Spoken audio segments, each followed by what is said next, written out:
Welcome to the Fans View. I am Douglas Paul Washington II. I'm here with Corey Mose from K-View. Corey, how are you today? Man, I'm just catching up on some sleep, bro. What a crazy week. No, man, you're in 2024. Like, you should have got that out of your system and you're well rested for the new year? That's not you? Not at all, dude. When we went into 2024, I was preparing for the Sugar Bowl. Wait a minute. You went to New Orleans? Yeah, I went to...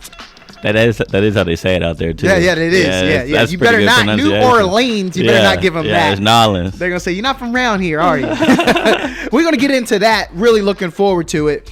We've got a great day set up for you guys. Of course, you guys know we're going to hit it all. We're going to get that NFL. We're going to get that NBA. We're going to talk some college basketball, and we're going to jump right into it because if you're going to start with college basketball, we're not going alphabetically. We're just going to hit you with the two letters that matter. UT. Say it with your chest.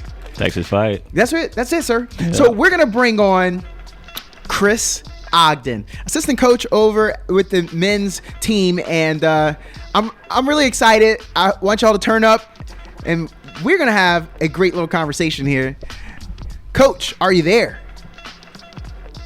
I'm here. How are you guys? We got him. Great. Coach, before we get started, I gotta know. Coach, I saw that you're from Seminole, Texas. Coach, you made that up, didn't you? No, I'm from Seminole, Texas, a little small town out in the lower Panhandle, West Texas, in between Lubbock and Midland. Wow. Seminole has a really great women's basketball program out there in high school. Did not know that. Yeah, I covered them when I was in Midland, Odessa, and they went to the playoffs, semifinals every single year. It was crazy. Well, now that he brought it up, Coach, when you were growing up there, what were they known for? Was it football? Was it basketball? What were you guys known for? Basketball. I mean, we certainly, small town West Texas, you certainly have the Friday night lights and football, but we were what I would consider a basketball school, no doubt. Wow.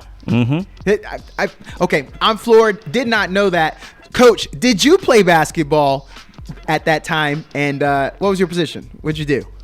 I did. I played all 4 years in high school.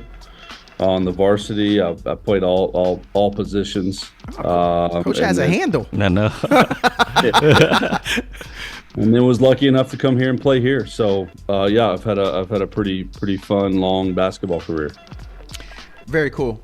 So yeah, I was just going to ask, Coach, when you talked about your time at UT, what was kind of the most memorable time do you feel like in your career playing at UT? Final Four. Let's go Final Four. I mean, that's the ultimate dream. I mean, obviously we'd have loved to cut down the nets for the championship, but just experiencing the Final Four, you can't replace that. Coach, I'm always kind of curious when you have maybe a little time with the players, you see other players from your time. Do you ever, give a little nudge and say our team is the best? Does that go on? Do you like to nudge people and talk about your team? And so I'd like to know that. And then what would you say was the greatest UT team of all time? Well, our team, we went to the Final Four. There it is. We can stand on our record and stand on our success. So there's really no debate at this point. I like it, Coach. What do the young guys say? I'm sure you nudge them every now and then. How do they take that? Well, they got to take it. They win the Final Four. I love it. This is. There's really no debate at this point. We were in the national semifinal, and the furthest anybody else has been since there is the Elite Eight. Yes, sir. Including last year. But we were in a couple of Elite Eights after the Final Four. But until someone advances further than us, there is no. And correct me if I'm wrong, Coach, but you were one of the team captains, right, on that squad? That's right. I was team captain. It was my senior year. Yeah. I was not the best player. TJ Ford was. I was not a starter. And I was not even what you would consider a top line rotational player. But I was captain, and we had a really good team of young talent, older veterans, and so I tried to provide some wisdom along the way. Coach, as the captain, I know there was a lot of pressure on you.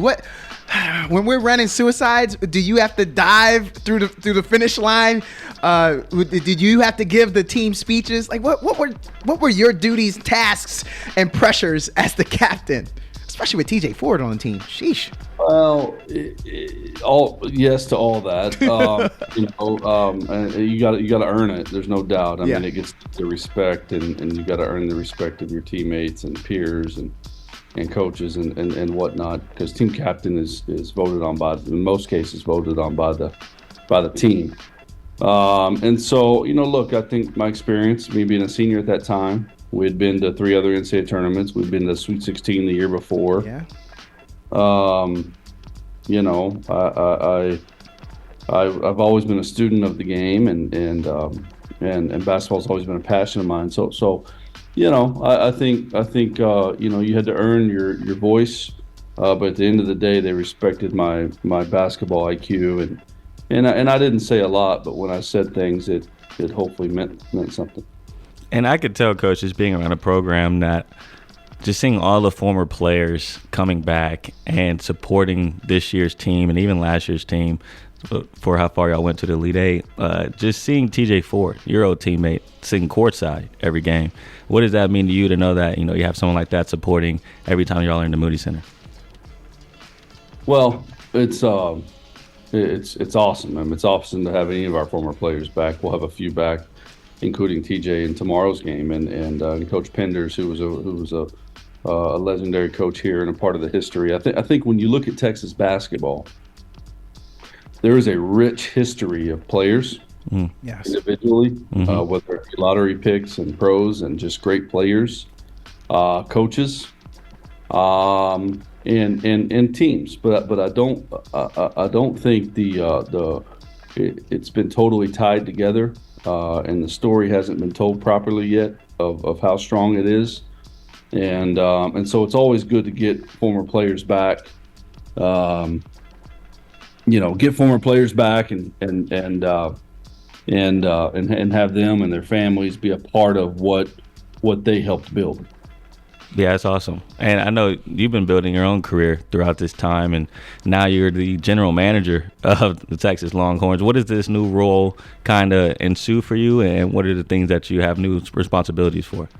Well, it's the ever reshaping of college athletics is happening, and on a national scale, football, realignment, all these things, and basketball is included. You have new variables in play, which is NIL. You have different variables in play, which is the shifting of the transfer portal and how that works, and so it just and football's been ahead of the curve for a while. Saban and Urban Meyer and the way they built their staffs, and I think that there's becoming more and more a need for a front office, more to the way professional teams are ran. So that was the vision in doing it. We're building that from scratch. A lot of what I do is centered around NIL, our strategy around NIL, and then transfer portal evaluations, getting ahead of the curve there. Roster configuration, meeting with the coaches, and just different things like that. There are some operational things that I didn't necessarily sign up for, but come with the job, and so it's just kind of a lot of different things. Coach, for our listeners, and we're streaming internationally here, what is the draw? How do we get these top level players interested in UT? Just kind of curious, what would you say is the reason that people say, oh, I want to go and I want to play there? Because we've mentioned some names, but we know some names that have come through this basketball program. I'm not from Texas, so I am curious, what is the draw? Well, it just starts with the magnitude of the brand itself. The Texas Longhorn brand is recognizable across the world. Starts there. Then you have the education reputation behind that with the University of Texas. Then you have the city of Austin, And this is all before you even really dive into the sport itself. Mm-hmm. Yeah. And so in basketball, I mean, obviously Kevin Durant is the most popular former player. But then you go down from there, and Tristan Thompson and Daniel Gibson and DJ Augustine. And at one time, we had 14 guys playing in the NBA at one time, and still have, I don't know, 6 or 7. So there's just a long history of really good individual players. But then you even go a step further, and what we sell, and really it sells itself, is not only are you coming here to be around elite basketball players, but oh, by the way, when you're eating over there in our training table, you're going to be sitting next to Olympians, swimmers, and track stars, and tennis players, and I mean these are all world competitors, golfers, and football players, and so you're held to a standard that's hard to find anywhere else. Yeah, I understand that. Yeah, and I was just going to ask also, Coach, with the way that your careers went, of course, being an assistant coach earlier with Rick Barnes, I believe, and then moving over to my alma mater, UT Arlington, a head coach for a little bit over there. What was your time at UTA like, and what did you learn in that short stint with the Mavericks to then I loved my time in Arlington. I think it's a really underrated place right there in the middle of Dallas-Fort Worth, and the people there are great. I loved being at UT Arlington. I think it's got a bright future. They're now in the WAC, which I think is a great conference to be a part of. And I loved being a head coach. I loved the experience it gave me. I loved being at a place that has a lot of upside. And I learned. I learned some things that you don't know until you're in that seat. Whether it's managing people older than you, whether it's managing just a whole organization, and your hands are on everything, and just kind of shifting your time. Your time is different than it was as an assistant coach, but your decisions are greater. And so those are some of the things I learned. And y'all were able to get someone from UTA, Kendall Weaver. He's been balling out lately. So what was that like? And going back to Arlington, were you a part of his recruitment at all? You know what? I wasn't. He came in the year after I left. But recruitment to UT. Yeah, but a lot of familiarity with him. Know his coaches, know his family, know his AAU coaches. Obviously my staff took over there, so knew them very well. So there was a lot of familiarity with Kendall and his abilities. So and we're glad to have him. He is a tough competitor. Yeah, man, I've been watching him on the court, dude. I mean, defensively, dog. Oh yeah, dog, man. I Coach, this is where I got to get a little controversial. I know you're from Texas, and when I look down the roster, I see a lot of guys are from Texas, but then you get like Dylan Mitchell, and he went to Montverde, and they are just killing it right now. I think they're number 1 in the nation right now, and their women's program is just through the roof. Hey, Coach, where is the greatest recruiting hotbed right now, in your opinion? Where are those basketball players coming Texas. from? Coach, I was trying to be controversial. Well, I mean, it will be to some.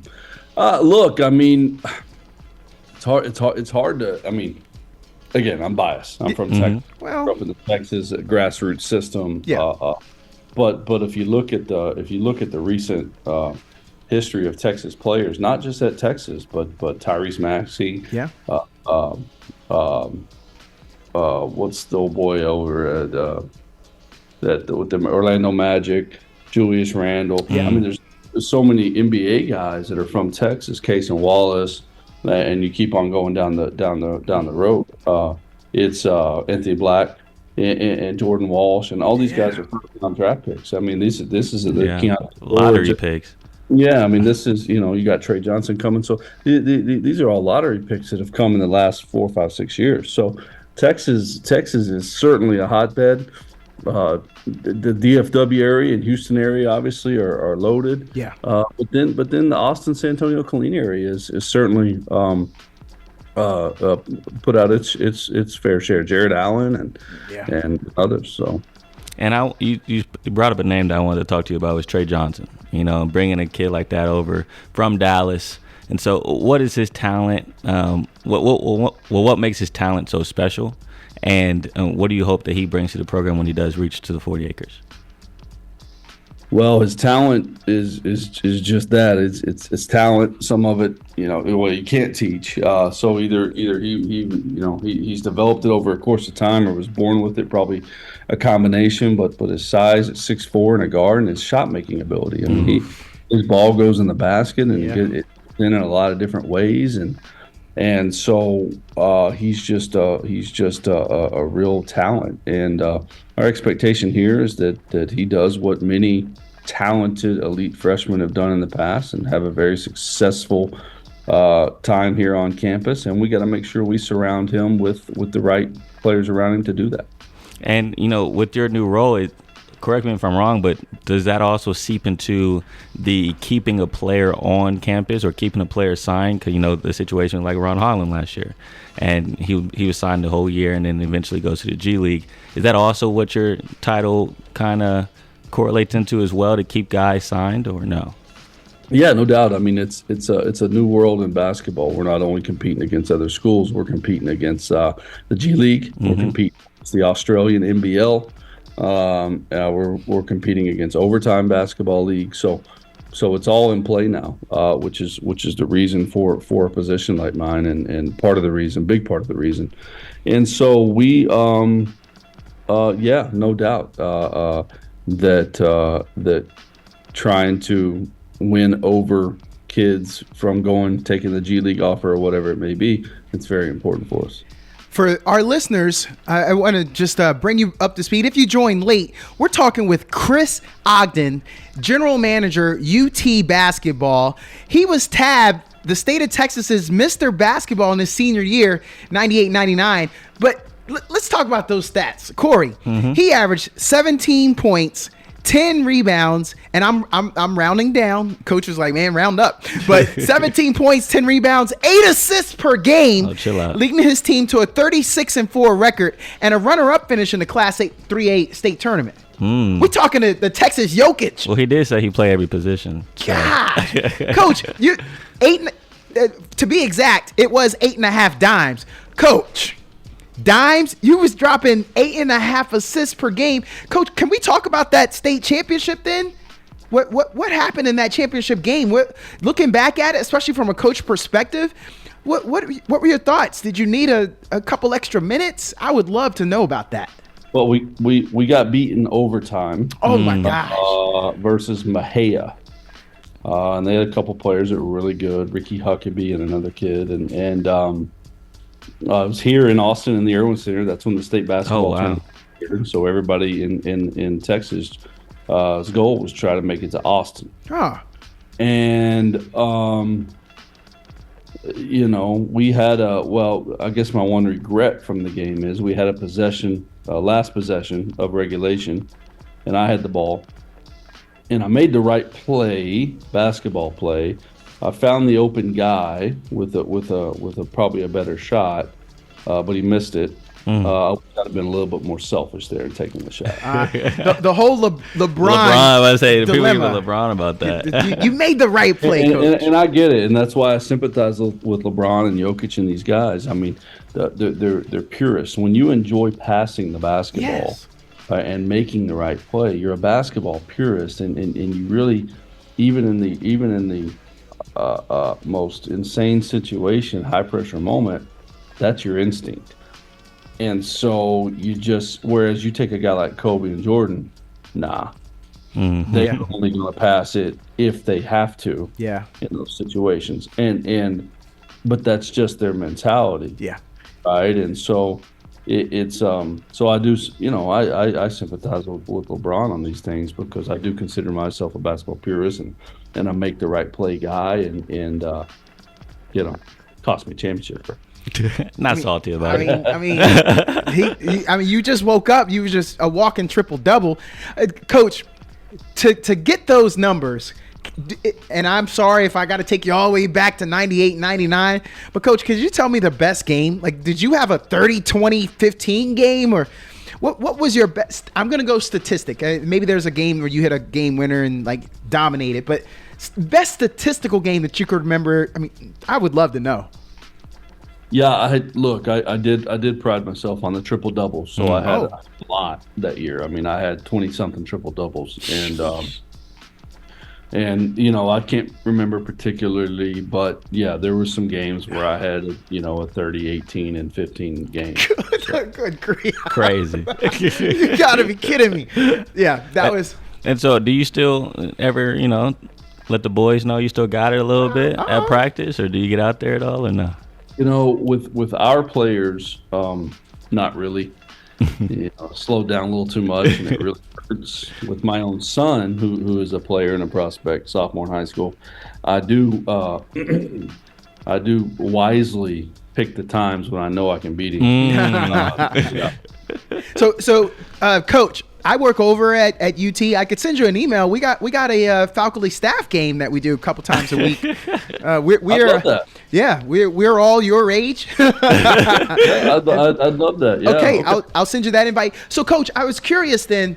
What's your go-to move? Well, I'm not just gonna sit here and just let y'all get the dub like that. That's crazy how you just recruited the best player on campus at the time. It's just randomly picked up. It's random. I am out of shape. I am overweight. It's we all are. You still got the height though. Yeah, he does. You can't coach height. You can't coach height. I can back you down. So my signature move, I will back you down. I can still pass. And it's a little fadeaway off. I gotta get a little bag. Yeah, a little bag. A poor man's Jokic. The Texas, we'll take it. The Texas Jokic. Yeah. We won't call it the poor man's. We'll say no state taxes Jokic. Yeah. Make it Texas. Coach, I know you're maybe not the person that's in every living room recruiting, but if there is an opportunity to drop a little nugget when I'm that prospect and I'm with that mom and that dad and I'm like, I want to go.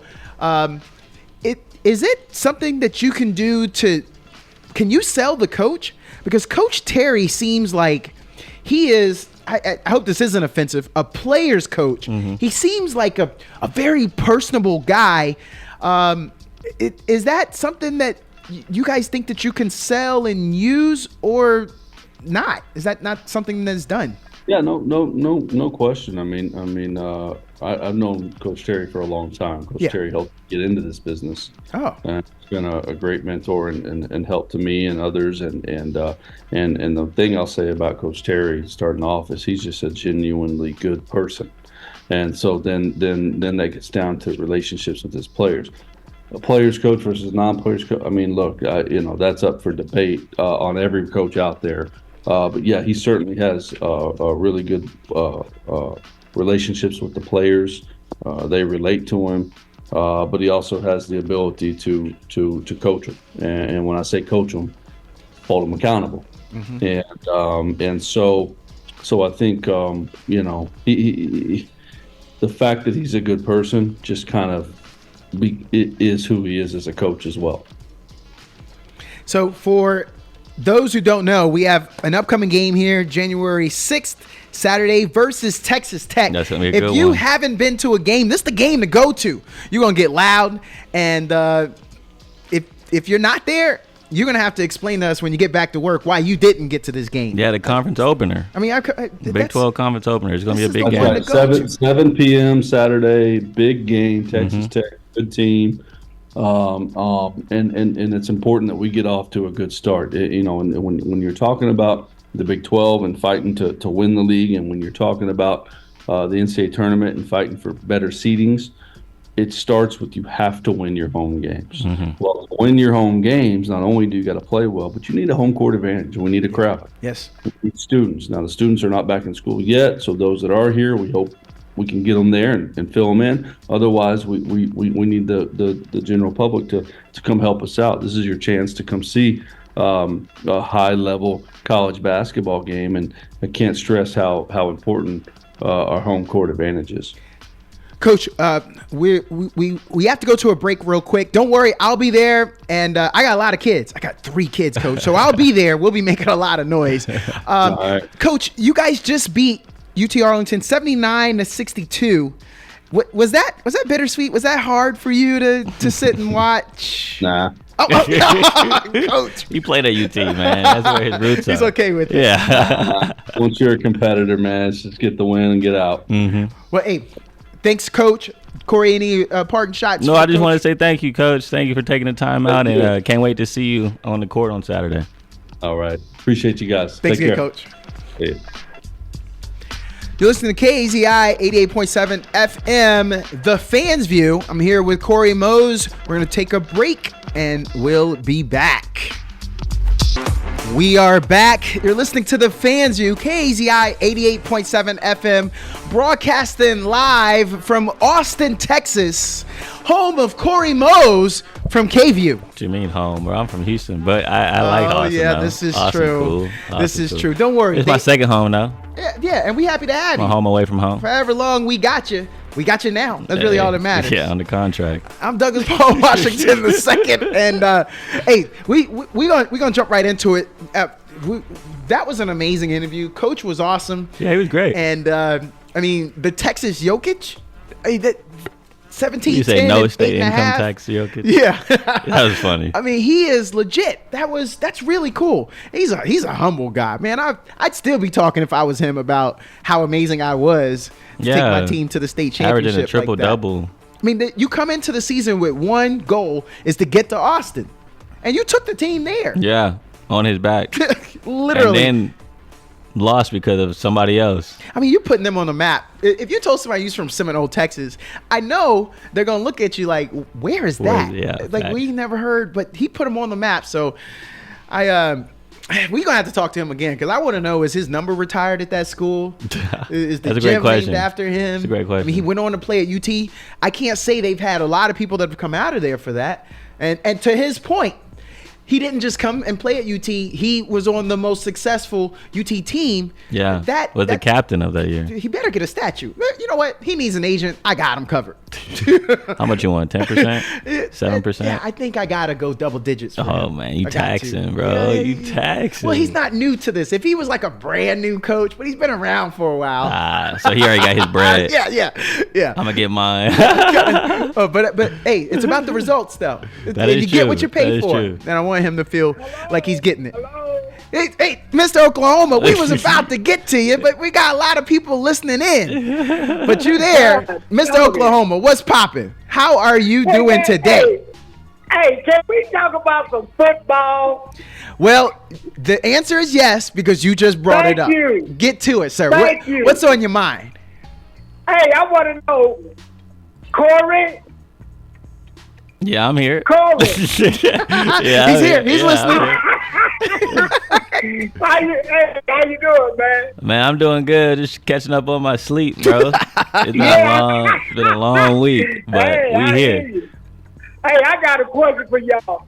Did Dallas Cowboys win that last game they played against Detroit? Did they win?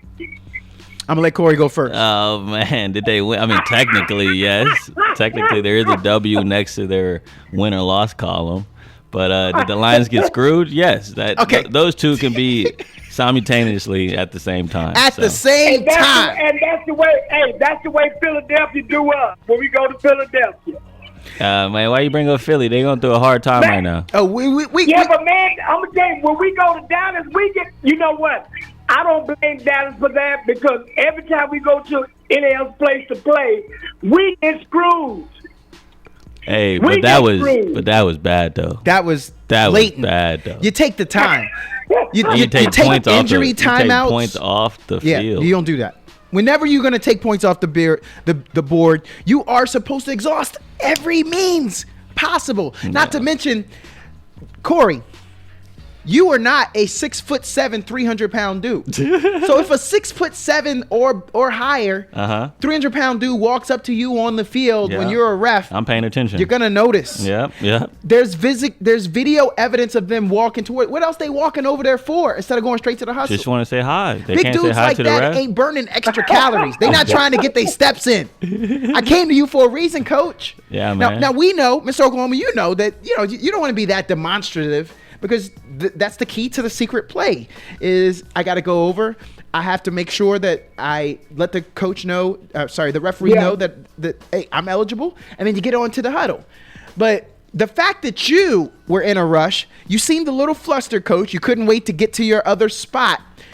That looked like a blow off to me. I mean, I wasn't a popular guy in high school like you, Mr. Oklahoma. So I know what a blow off looks like. And that looked like that was the walk away that I'm still getting to this day, matter of fact. Yeah. But I tell you, man, I mean, that was a good game. But, man, I got to say that I'm a diehard Dallas Cowboy fan. But, man, I think we got away with one. But, everybody else do us like that. So we need to get away with one. Yeah, you ought to get one. You need your one. No, Corey, don't give it to him. Right. Corey, that don't make it right. That don't make it right. Giving it to him, man. And he's always blaming the refs. This is the one time he can actually blame the refs. And he said, "Oh, I'm gonna take my win." Why don't you forfeit the win? Why don't you have some integrity, Mr. Oklahoma? Why are you just gonna take that? You wanted that win. You wanted to end the bleeding. We needed that win, man. Why? Because we needed it. Why? You want to know why? Because you're trying to keep pace with those Eagles that you was just throwing shade to a second ago. Eagles are not flying high right now. That's why you need to go neck and neck with them. They're trying to get pace with the 49ers. Yeah, that's not true. with the Eagles. Yeah. Well, they can't. I don't think because the tiebreaker, the 49ers are still gonna have that tiebreaker, right? They're locked in the number 2 seed. Yeah, Cowboys are number 2 seed. They can't go up. They can't go down. Oh, the Eagles can't take number 2 from Cowboys either. I don't believe so. All right, okay. Because that's. Hey, and I tell you, this game coming up with the Redskins, man. Redskins not gonna lay down on us, so we got who? They the Commanders. They the Commanders. Who? Yeah, well, you're right. I'm sorry. Yeah, come on, bro. This is a parental guidance. Like, I know you back in '89, Mr. Oklahoma. That word nowadays, man. Standing there in your Converse. I don't know why they changed that name from the Redskins. You do know why. He did it twice. No, he said it twice. You do know why. Oh my goodness! How could you, Mr. Oklahoma? Redskins is. 3 times. It's tradition, man. But I know they're Commanders now. But we need to win that game with the Commanders, and Commanders gonna play us hard. Oh, you already know. You already know. Jacoby Brissett out here playing for a spot next year. So if Jacoby Brissett get that, he trying to have that. Because I don't know if they're going to go back to Howell or if they're going to draft. Because right now they may get the second pick. Yeah, and crazy. Michael Penix looked real good. So you may have to make a decision between Caleb Williams and Michael Penix. Like that's a decision that may have to happen. But enough about them. Let's get back to what other NFL topic did you want? What other teams did you want? Did you want to talk a little AFC right quick? I want to talk about the Texans, man. I just hope they keep winning because they looking good, man. I just hope because I love C.J. Stroud, man. Man, he a dog, but he's not a Pro Bowler, man. They didn't put him in the Pro Bowl. Yeah, that was crazy. He got robbed. They put in Patrick Mahomes. Like, I get it. He's like the wonder boy, but like, man, I hate that dude. He did have one hell of a year. Wow, that dude. Wow. Hey, you gonna get all the Swifties after you. I want everybody to know that was Mr. Oklahoma saying that. I know he and I sound alike. You gonna get all the Swifties after you, bro. Hey, Mr. Oklahoma. Okay, so CJ Stroud. So you don't think that this was perhaps an anomaly, and that is why some of the voters are like, well, we don't really even know if this guy can sustain this. And so, do you think a rookie could make the Pro Bowl like that over a multiple Super Bowl champion?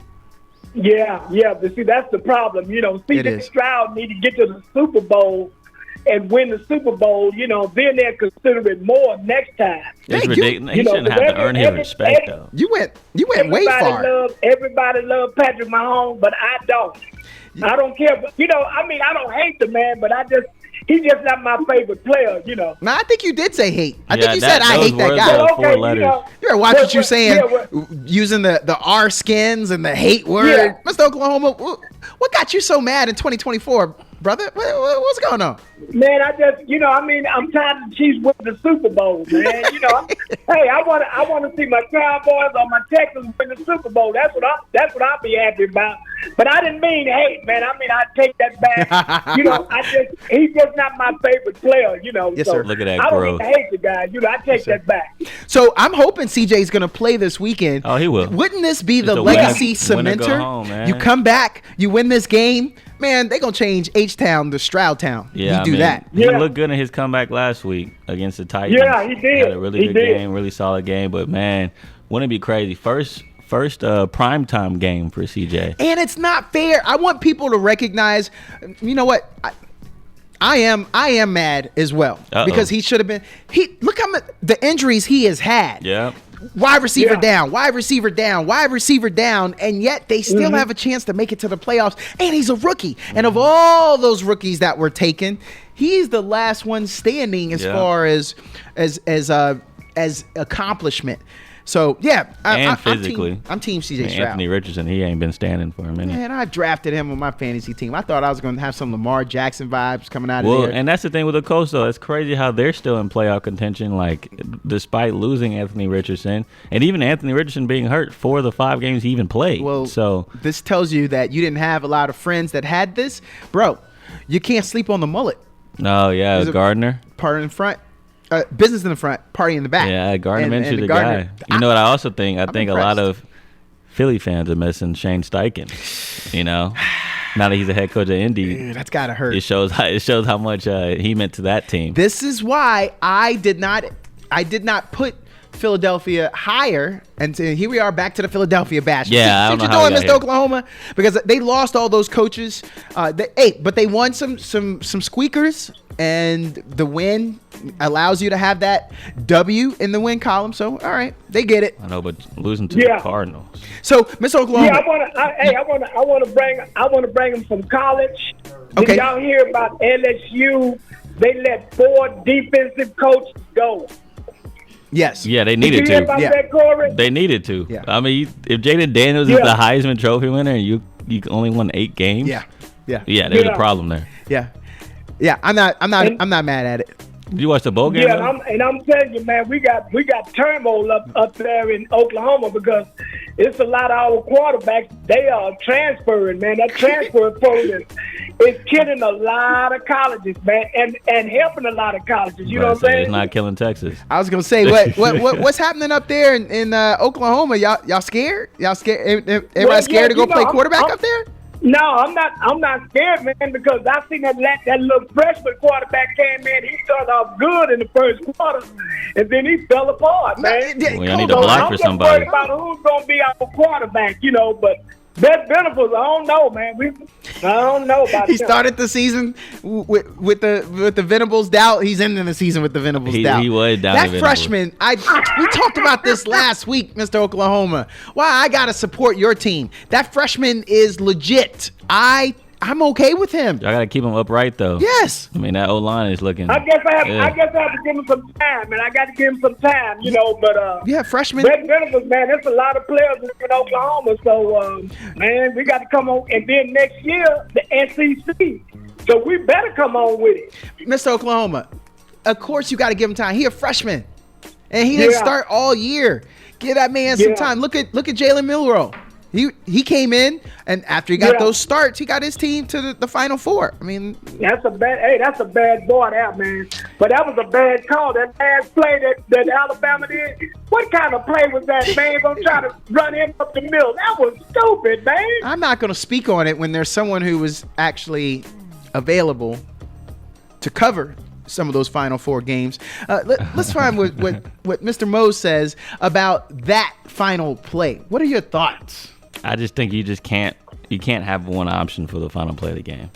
You gotta give him another option, at least a run pass option, because just doing a quarterback power, it's just not from the 3 in shotgun. Yeah, so then it's technically a 6-yard run instead of a 3-yard run because you're in shotgun, So yeah, I just didn't like the play call having only one option, and that's to run it with Monroe. But look, I don't get paid millions of dollars to make those type of decisions. Yeah. So maybe they saw something that I didn't see. When they ran that play, man, I was just shocked. I said, what? Yeah. He should have, you know what? I think if we could have thrown a little pass, it might have been pass interference. You know what I'm saying? Yeah. Here's what I can tell you. It was another low snap. Yeah, all day long. Yeah. So you got to drop your eyes. Those who played quarterback, those football players know when that thing comes in low, it throws off the timing. That's right. You gotta go down and get it. They already had a couple problems during the game, so you got to drop those eyes to the ball, and then you got to bring them back up, and things look different. In that quick split second, it looks different. It affects. You would like to be coming forward. Most people don't come forward when you see that something comes low. You got to be a true baseball player to move those feet and drive on the ball. So. Yeah, it was. This is hindsight, of course, but here's what I'll tell you: Texas fans know that they had a good game, and Alabama fans know that they had a good game. I don't believe in saying, "Oh, this was a good loss," but those were amazing games that come down to the last play. I loved it. Mm-hmm. I loved it. Oh my God, doggy, man. But hey, look here, man. I'm gonna try to get off the line, but I need to know you guys' pick for Monday night. Oh man, look. After what I saw last Monday, with my own 2 eyes, I can't go against Washington, bro.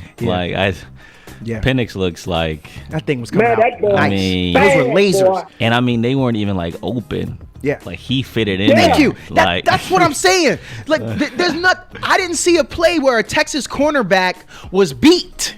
They were right where they needed to be, there. and things were dropping over your helmet and over your shoulder pad. What can you do? That's nothing. And they couldn't sack him. He was shaking everybody in the pocket and firing it down the field. Like that was arguably the best passing performance I've seen with my own 2 eyes. Yeah. And after that, I'll be an idiot to vote against them in this next game. Yeah. Like I know Michigan had a great defense, whatever, but. Look, that offense for Washington and those wide receivers, Rome or Dunze, legit. Lord have mercy. There's a reason he is that school's record holder, mm-hmm. and he's not a tall guy. No, so he is a little bit bigger though. He's about 6'1", 6'2", I believe. Isn't that short though? He's not a Randy Moss. Xavier Worthy's like Xavier Worthy's like 6 foot. So okay. Yeah. All right. Hey, Mr. Oklahoma. But hey, man, look here. Thank you. I'm gonna get off the album. My pick for Monday night, man. I'm gonna tell you, I want to go with Washington. I really do, but Michigan defense, man, is just God dog. That little number 2, boy, that's a religious little dude, man. Yeah, he is. He made him some money. He put some stuff on tape. The next level is waiting for that brother. Yeah. Hey, man, look here. I'm gonna get out there for Saturday. Man, get yourself ready for some playoffs, baby, in that NFL. It's going to be some head knocking. Can't wait. I'm going to holler at y'all later, man. All right, thanks for taking my call. Mr. Oklahoma. All right, Mr. Oklahoma. He always brings it, and I would say thank you for patiently waiting, but he wasn't patient. He's like, "Hey, I'm here, I'm ready." He's anxious to get to it, but we gotta warm things up. We gotta bring other people in. So sometimes, we gotta wait a second. So Corey, the Pro Bowl selections, the positions at quarterback in the AFC, you got Tua. It's gonna be the starter. Lamar Jackson, then Patrick Mahomes. Now, I believe you would have liked C.J. Stroud to take the place of Patrick Mahomes. Yeah. And you don't believe in the whole, you got to walk this walk first. You don't believe in paying your dues. Mac Jones was voted a Pro Bowler his rookie year. Agreed. Yeah, and CJ has better numbers than him. That's a mic drop right there, bro. Hey, I'm just doing my job. I'm moving on. Just doing my job. I'm moving on. Running back, Raheem Mostert from the Dolphins, James Cook from the Buffalo Bills, and the King, Derrick Henry, Tennessee Titans. Yeah, I was really surprised about James Cook. I have to look up his stats to really see, like, okay, that's I feel like it was the end of the year push. Yeah. I don't think he necessarily was that the entire season. And he needs to thank his new offensive coordinator. Yeah, Joe Brady. For that push towards the end of the season. And I think also just a lot of running backs have been getting hurt. Yeah. So not a lot of running backs actually played the whole year. Agreed. You know, what comes to mind is like a Breece Hall, right? Yeah. You know, but he was hurt for, to start the year. And so eventually kind of got back into the form, but maybe it was a little bit too late, So, yeah, I just felt like there was a better option than James Cook. So on the wide receiver parts, we have Tyreek Hill, Amari Cooper from the Cleveland Browns. Tyreek Hill was Miami Dolphins. Keenan Allen, he's still in the league. Keenan Allen from the Los Angeles Chargers, the longest tenured. I mean, that wasn't just a joke. He is the longest tenured Charger. He's the throwback from the Phillip Rivers era, the LaDainian Tomlinson. But and then Jamar Chase from the Cincinnati Bengals. Are you okay with that? Any complaints with any of them? Nah, I am cool with all those. I mean, they all did their thing, especially, Amari Cooper. I'm glad he got that recognition because he's been through a quarterback carousel over there in Cleveland. But it seemed like they finally found their guy in Joe Flacco. Yes. And so that's good. But, yeah, he's been through a lot this year. And so still putting up those type of numbers with, Deshaun Watson being your quarterback, P.J. Walker being your quarterback. Yes. Joe Flacco coming in, and Dorian Thompson-Robinson. So now that DTR, you say that, yeah. I'm a little curious. This is where we lose our Cowboys fans. Didn't they let him go, Amari Cooper? And didn't all these journeyman quarterbacks make him look like an all-world guy? Crazy. So what we saying about Dak? Crazy. And what we saying about that offense? Well, I will say this, though. Amari wanted the bag. They didn't want to pay him the bag. But what I don't understand with Dallas fans is they gave him, not him, but they gave, come on, Corey, wide receiver, Michael Gallup. They gave him an extension. Yes, so you're not gonna pay Amari Cooper, but you're gonna pay Michael Gallup. Yeah, how'd that work out? Not a good decision. Not a good decision. Can you imagine shocked. Cooper and CeeDee Lamb together right now? No, I can't because the Cowboys franchise won't let a brother have some fun. Crazy. Sheesh, that would have been nasty. We talking greatest show on turf vibes. Just get it out your hands. Don't disrespect Miami. They got to get there. Oh, I was going back to the St. Louis Rams. I know days. that, but we talking about the new age. Oh yeah. I know. Look, I know a little Marshall Faulk. That's side. Oh yeah, man, they were legit. I know they was nice. That was beautiful. Okay, so tight end.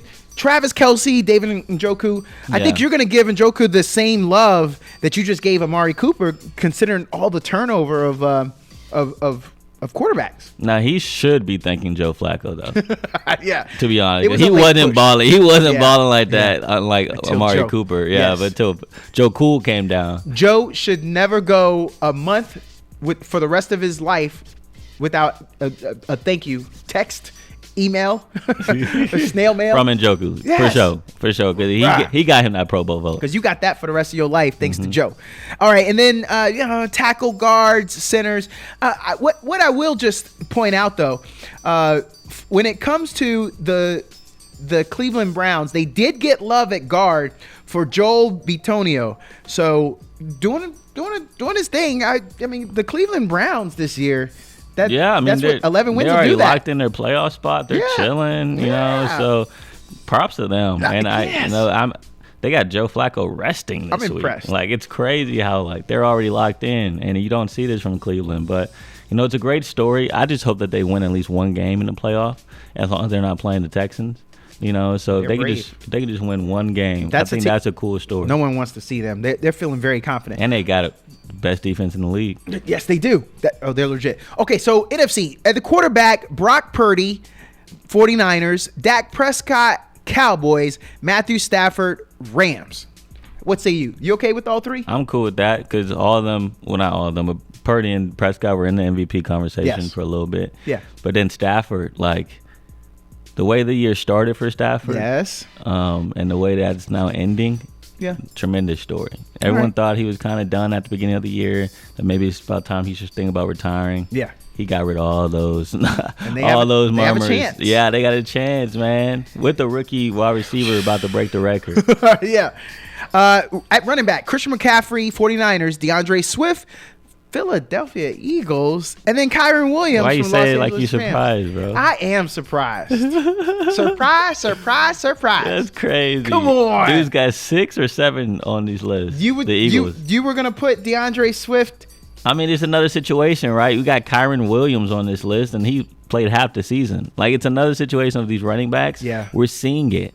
They're not staying healthy throughout the whole year, or it's a bunch of running back by committees in the league nowadays. And so that's why I would have put Gibbs or Montgomery from Detroit. I wanted to put them above DeAndre Swift. Yeah, I definitely got to look at the numbers, but I will say Montgomery started off the year hot. He got hurt for a little bit.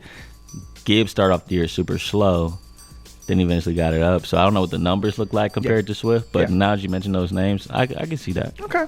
At wide receiver, CeeDee Lamb, Dallas Cowboys. A.J. Brown, Philadelphia Eagles. I ain't going to say nothing about A.J. Brown. That brother, man, he got anger issues. Mike Evans, Tampa Bay Buccaneers. And then Puka Nacua. Hey, how about the Rook? No, I was sneezing. But Puka Nacua, Los Angeles Rams. Hey. How about the rookie getting in there, man? I'm impressed. I like Puka. Me too. And you could do this after Cooper Kupp came back. You're still producing. Yeah.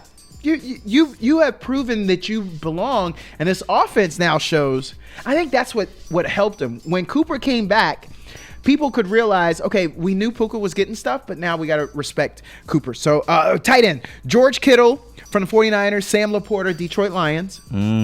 I saw Sam Laporta coming. I drafted him. I had to do the draft for my wife on her fantasy football team. I got her Sam Laporta. Yeah, so I drafted him too. So, see? So we saw that. We in there. And then Philadelphia Eagles did have Jason Kelsey as the center for Pro Bowl. At guard, they had Landon Dickerson. And then at tackle, they had Lane Johnson. So how about that? I mean, I'm up here trying to shoot down the Eagles, but yeah, they got some dudes, bro. Yeah. They got some, especially that O-line. The O-line's always going to get love just because of tush push. Yes. You know, they can do so many different things a lot of people can't do. But yeah, 3 offensive linemen on this Pro Bowl list. But man, they still can't. I'm proud of you. Get a dub though. We may have to finish that one there. We're gonna go to a break. Jay Hunt is on the board, fly, listeners. Eagles, and he is our resident Eagles fan. This is KAZI 88.7. I'm here with Corey Mose from K-View. I'm Douglas Paul Washington II. You listen to The Fans View. We'll be back. The Fans View. We're streaming all around the world. This is KAZI 88.7 FM. I'm Douglas Paul Washington II. I'm here with Corey Mose from K-View. Corey, the rich just get richer. I'm telling you. What you talking about? Dalvin Cook joined the Ravens. Yeah, man. What? Ball. If that was your fantasy team, you would, if you were in that league, you would be like, nah, man, you can't get him too. But I guess once he passes through waivers, he gets that opportunity. Whatever he wants to do. And he wants to win a ring. You know what I'm saying? So can you blame him? Mm-hmm. I don't know how much playing time he's going to get. But the way their team, man, because those running backs I know. They always get hurt. Gus Edwards, Keon Mitchell. And somebody's got to play this last game of the season. I know. Because Lamar ain't playing. No.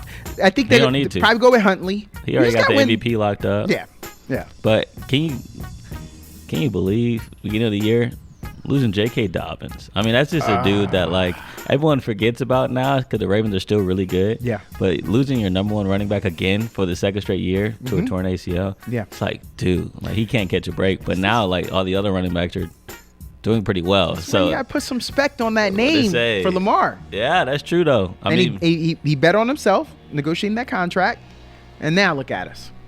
MVP. That's why I was mad. When you think about it, I'm just mad that no one else put money in. At the bare bones minimum, the team right down the Beltway, the Commanders, they should have went in on it. He wouldn't have had to sell his house.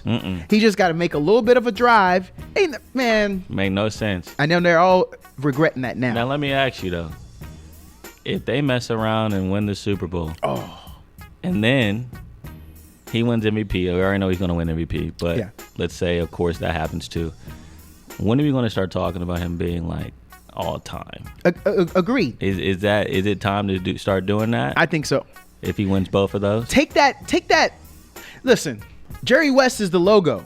How many rings he got? He ain't got LeBron rings. He ain't got Jordan rings. He's still the logo.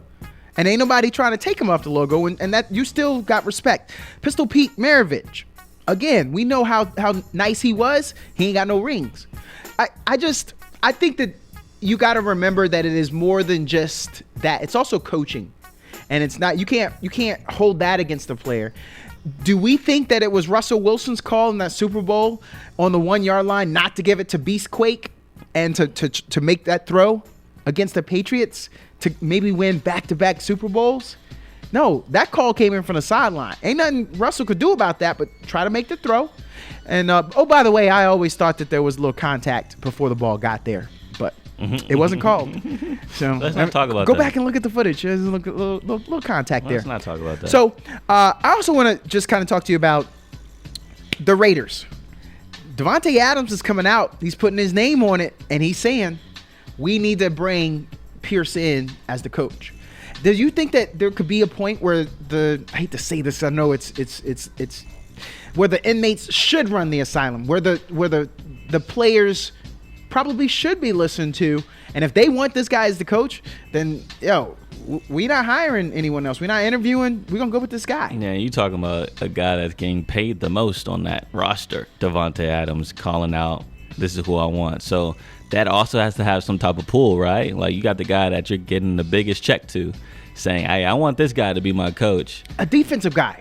Yeah. Like he's not saying, "Hey, I like this offensive I'm gonna get guy." more passes. No. He likes the culture of Las Vegas right now. That means that those players see what they're going through. Because Garoppolo got benched. Yeah. And he's not coming back. And they've been piecemealing quarterbacks to get through this. And on top of all of that, they still say, "Hey, coach, despite all that, we like what you're doing." I think that's got to have some merit. So, Mark Davis, hey, man, you might want to listen to him. Yeah, you might as well pull the trigger, dog. Dude, you a Davis. Y'all do whatever y'all want anyway. Y'all are unconventional. The Raiders. Y'all move to Las Vegas. Do what you got to do, brah. Stick with them. Okay. Tyreek Hill. His house caught on fire. Yeah, crazy. You saw Rick Ross's video? No. Rick Ross gave his own assessment about what the fire was and like why it started a fire. He's like, from what I see, it must have been an electrical fire. Oh, come on, Rick Ross. I'm like, bro, Rich, what you know about fires, Rick? Bro, now you fire Marshal Rick. He had to throw the plug in there. He was like, I'm waiting on my Wingstop wings right now to come get delivered. This dude. And I just take a peek outside my window and see a fire because they live right across the street from each other. Oh, I didn't know that. Yeah, him and Tyreek Hill. What I did know is when I saw that house, Corey, is your house that big? Is my house that big? Yes, sir. Come on, bro. Wait, did you see that house? It was palatial. My apartment complex, not that big, bro. That thing, it had columns. Yeah. It had Greek columns and more than just one. He living in the Banks house. See, I just don't understand. The Fresh Prince of Bel-Air house. I can't do that. That's too big of a house. Like when I walk around, Corey, if I don't see half my house for 2 months. Corey, that's a flex. No. Come on, Houston. And I don't have cleaners. First off, let's get rid of that narrative Houston, right y'all now. would do that. You would do that, bro. I would not do that. You would do that. I'm not trying to see half my house once a month. You know what I'm saying? Corey, you're a celebrity. You're a celebrity, Corey. See, here he go again. You're gonna do this it. narrative, bro. Corey, when you have your big old K-View celebrity parties and wherever you end up for the remainder of your career, you can't be bringing everybody up into a townhouse. Why not? You need the space for the party. Like the DJ got better set up. Jay Hunt. You need some space to set up your booths and stuff, right? You don't want nobody bumping the table, am I right? Bringing in Jay Hunt. That dude just trying to mind his own business with his affordable home. Yeah, I know. Cause that's what I'm trying to get, an affordable home in this awesome market. Well, it's impossible. Clearly, he could afford to live across from. Man, that's a house. All right, we were talking Pro Bowl snubs. We didn't mention it, but Amon St. Ra from the Lions. Oh man, he didn't not get in. Getting in. But, Puka Nacua breaking records. You can't blame him. CeeDee Lamb breaking the Cowboys record. Yes. And then you got A.J. Brown doing his thing. Oh, there it is. That's the one you take out. Who was that last receiver? No. If there's an Eagles in there, we could have took him out. Can't take out Coop. No, we could take out A.J. Brown. You can't take out A.J., bro. Hey, as long as this mic is working. We were talking about A.J. being an MVP earlier this year, dog. He was going crazy. As long as my microphone works and I'm not getting buzzed. Dang, Amon-Ra did not get in, though. That is crazy. Bro, he muted his mic. He muted his mic, dude. I guess I'm the only one running the show right now. Yeah, Douglas is in timeout right now by Jay Hunt. I probably do need timeouts though, man. But okay, so he got robbed. It's only 4 spots. All right. I'm sorry. And that sucks. All right. The Texans, they already have 2 people out. Defensive end Greenard and wide receiver Brown are both going to be out against the Colts. Noah Brown did some things, some heavy lifting so far. Are you still – I'd like to know. Who do you think is going to win that? I think this is a time where C.J. Stroud puts his stamp on the league, and he's on prime time at night. Yes, sir. First time on prime time. First time the Texans have had a prime time game all year. This is a home game. Wow. Yep. And so it's gonna be a good game. But the Colts beat them earlier this year with Anthony Richardson. So that's also that that revenge factor is also gonna play. I feel like for the Texans. And so playoff spot on the line. You gotta win. And I think CJ's that guy that has ice in his veins. Yes, sir. And he's going to get it done. But Minshew Mania, I mean, for him to be producing the way he is, I mean, it's kind of crazy because no one expected it to work this way. But he's running the same offense Anthony Richardson was running, and it's still working. So, well, can we put some respect on Pittman then? Yeah, as a wide receiver? For sure. Because to be honest, he surprised me this year. He surprised me this year. Pittman's usually been hurt. Or he had some drop problems a little bit. He's a number 1 guy. But now he's a legit number 1. Yep. With that size and that frame, that's exactly what they drafted him for. Yep. And he's turning into the guy that they thought he would be. So that's been cool to see for sure. So the promise is looking up for the Colts. When Richardson comes back next year, he sees what he's walking into. I mean, you get a number 1 pick like that, and and he's on a playoff team. This is going to be great for the Colts going forward. But Corey, I got to get personal. I gotta rub you. I gotta make you squirm in your seat for a second here. Where you gonna be Sunday night for this game, dog? Sunday night. I feel like what game? You need to go back to Houston and watch Saturday. Saturday night. Sorry, Saturday night. I'm gonna be at the Moody Center, covering the Longhorns game. That's right. All right. Well, Texas versus Texas Tech. I'm gonna have it on my phone though. Best believe I'm gonna be having it streamed on my phone. So see, if you wouldn't have had a 4-column estate like you have right now, maybe you wouldn't have to work that day. But see, when you stop at 3 columns, bro. Once you get past 3 columns, I'm not gonna lie, I am paying this car note now. Got a car note for the first time. I don't know how this adulting thing. Y'all been doing this for so many years. This sucks. Yeah. With insurance. Here's what I'll tell you though. It is unfortunate as an OG, triple fat OG. What I can tell you is cars ain't never been this expensive. It's crazy in relation to what the average income is. So yeah, you're walking into horrible a fire right now. This interest is not rate fair. is stupid. And then you came out of what we had of the pandemic and the microchip shortage. It ain't fair for you right now. It ain't fair. So sorry about that. Especially a young lad who doesn't have a 4-column estate. Yeah. You know what I'm saying? That just has a regular 1-bedroom apartment. Outside of the city, by the way. Don't believe him, y'all. He a celebrity. When y'all hear that he's holding a house party, y'all show up. Don't worry about it. Just watch. Y'all are fit. Y'all will get to see. Hey, before we go, is it a distraction when your brother has felony charges and is dealing with stuff? So Patrick Mahomes' brother, like, is that who are you talking about? I was trying to figure out who the hell. He's like, man, that ain't my brother. Hold on. I got 3 sisters. Dog. What hey, wait, one of them can have a felony. I mean, she's from Houston, but see what I did there, Jay Hunt? I'm making eye contact with you. I don't want to look back over there because he'll be mad, man. But what are your thoughts on his brother being a little bit of a distraction, getting the charges? Does that affect the bag? I just wondered. I don't think so. I think what distracts the bag is Taylor Swift. I mean, I think that's been the bigger distraction. You think she's an enhancer? No. Or detractor? Because I've been seeing a lot of pictures of Patrick and his wife. Yeah, Brittany. Taylor. They're double dating. Yeah, I don't know if Patrick likes that. I don't either. I think that's. I don't want to give time to Taylor Swift, to be honest, on these airwaves. But I will say, like, we need to stop that. Like, that whole every time they score a touchdown, let's take a shot of Taylor Swift. Thank you. Like, we're good on that, bro. I'm ready. Like, we know she's at the game. Yeah, cool. She's in the building. For those who didn't know. All right, we're gonna get. I want to back up. Before we get off of this, the Niners had the most Pro Bowl picks. And if there are any Niner fans out there, I want y'all to call in, and I want y'all to give me some.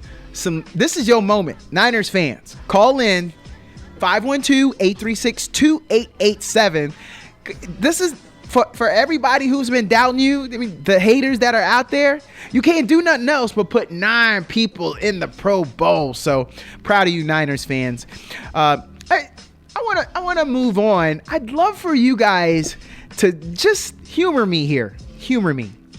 When the LA Clippers, as we move on to the NBA, when they brought in James Harden, and then after that, they started 1-6. Did anybody see them being 4th in the West as they are right now? Is there anybody out there that saw that? And I want to also draw, for those who were listening at the beginning of the show, I asked Coach Chris Ogden. He's a general manager for the UT men's basketball team. I asked him, I was like, hey, where's all the ballers from? He said Texas. But I will say, Coach, if you're still listening, you please call in 512-836-2887. Hey, Coach, all those top 4 guys for the Clippers, they're from Los Angeles. They from Texas, Coach. What y'all got to say about that? But over the last 10 games, the LA Clippers they're 8-2. They've won 4 in a row, and they figured it out. And I'm impressed with the Clippers and Coach Tyronn Lue and what he's doing. For those who may not know, Tyronn Lue used to coach the Cavs. He coached LeBron, and he unceremoniously lost his job. He was in purgatory looking for it, and the Clippers said, "Oh, we'll take you. You have championship pedigree. We'll take it." And now he's the head coach. And with all that star power, everything that he had to deal with in LeBron mania, Kyrie Irving, Kevin Love is not that big of a superstar. He's been able to do that. And I think that's the coaching job that I think a lot of people should give him a little love on. The fact that you can mesh all those type A number 1 guys. You got to remember, I'm going to just go over that roster. Here in Texas, we know who Kawhi Leonard is. You guys know a little something about that. Kawhi Leonard is on that team. Paul George is on that team. And if you've never heard of Russell Westbrook, he's on that team. Again, those 3, all from Los Angeles area. And then we have, finally, again, we brought in James Harden, and he's from Los Angeles. So they doing something out there. They even have, for those sports nerds out there, they even have 2 guys that played at UCLA on that team. So they keeping it LA. You can't get more than that. So I just wanted to say, for those who are fans, when you start talking about the NBA, make sure that you recognize what's happening there. If they go win a championship, I don't know what to say to you, because it will be insufferable. You will not be able to talk to anyone. There's going to be everybody on the bandwagon. So just get in now. Wembanyama. He played against the Greek Freak. I wonder if anyone watched that game. Giannis came out of that game, and he said that he was impressed with Wemby. Now, this is what we need. We need those guys going at each other. I want to see that. That's what I need to see, like, every night. If you give me a game where I can see Wembanyama and the Greek Freak going at each other, that's the rivalry we need. You got one guy from the East, one guy from the West. So Giannis said, this is what I'm going to do. I'm going to show you, Young Buck, how it's done. He dropped 44 points, 14 rebounds, 7 assists. Now, Wemby had some help. Vassell, he's a shooting guard for San Antonio. He dropped 34 points and 6. So that helped Wemby out a lot. So Wembanyama, it's his first year in the league. For those who may not be, he's from France. He went 10 of 18. That's a lot of shots for him. He took 8 3-pointers. He made 2. He had 9 rebounds. You got to do better, big man. This was your opportunity. You got to get double digits on the boards. He did not. He didn't do it. Someone on his team did. Mr. Johnson got 10 boards and got a double-double. But Wemby, when everybody's watching you like that, you have to get a double-double. You got to go double digits on boards. Right. Stop taking as many 3-pointers and get under that board, and let's kick that ball back out to one of your teammates. Let them take the 3, and you go get that board, keep the possession alive if it's a miss, and then kick it back out to him again. The final score was 125-121. I don't want to make this sound like it was a blowout. That was a great game. And shout out to San Antonio.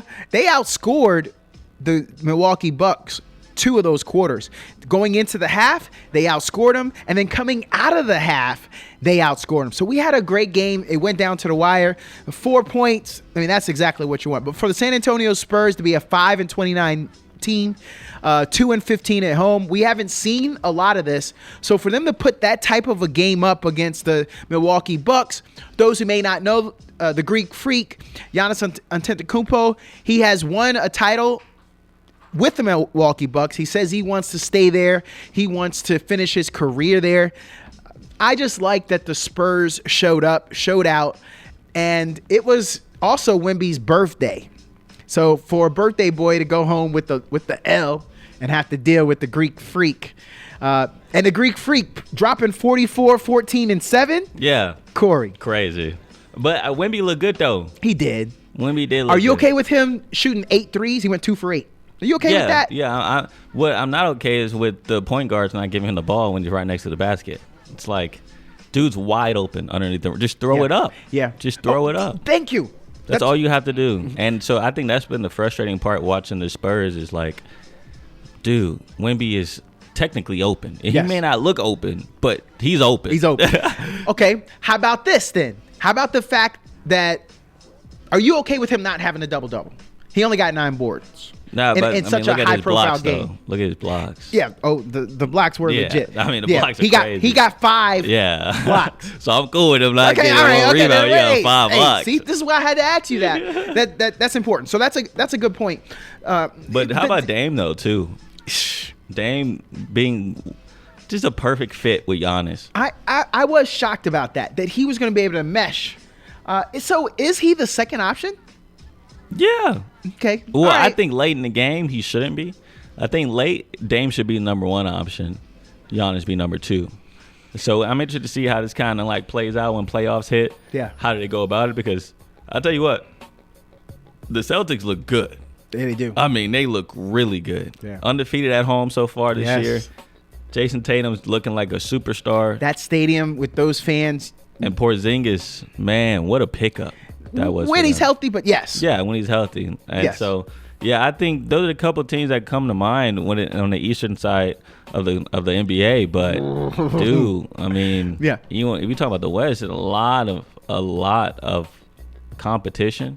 And even like the young guns in Oklahoma City right now, they look sensational. I feel like if you have 3 names, Shai Alexander, I mean, you're born to be a superstar. That name, that's a superstar name. Superstar player. And, oh, by the way, Rookie of the Year, Chet Holmgren? Yeah, maybe. In his back pocket? Maybe. You know, like it's going to be him or Wemby for sure. Corey, what happens if we do a tie? Like they did the Grant Hill and Jason Kidd year. No tie, bro. I agree. Make a decision. I'm a competitor, bro. Make a decision. I ain't trying to do no tie. That's a participation trophy in my eyes. I agree. Because you go down as like, yeah, I'm the best for this year as a rookie, but also so is this guy. It's like, no, I want to be selfish, bro. Like, I'm the best. When'd you get Rookie of the Year? Well, we got Rookie of the Year. We got it. We talking to you, though. Cool. I know, but I shared it with a guy. I can't tell my kids that.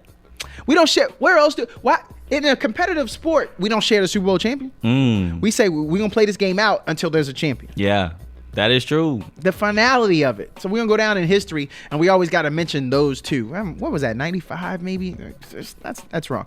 But, okay, I will say this then. The Warriors versus Nuggets. It came down. It was 130-127.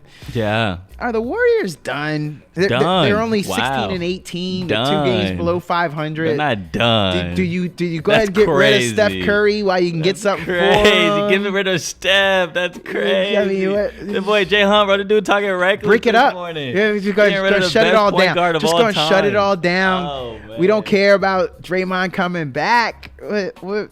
Here he goes. So you're not a fan? No, this is not a blow it up situation. Don't you think they got some wasting rookies away? Playing decent? You know, they're of course like Clay is old. Okay. Yes.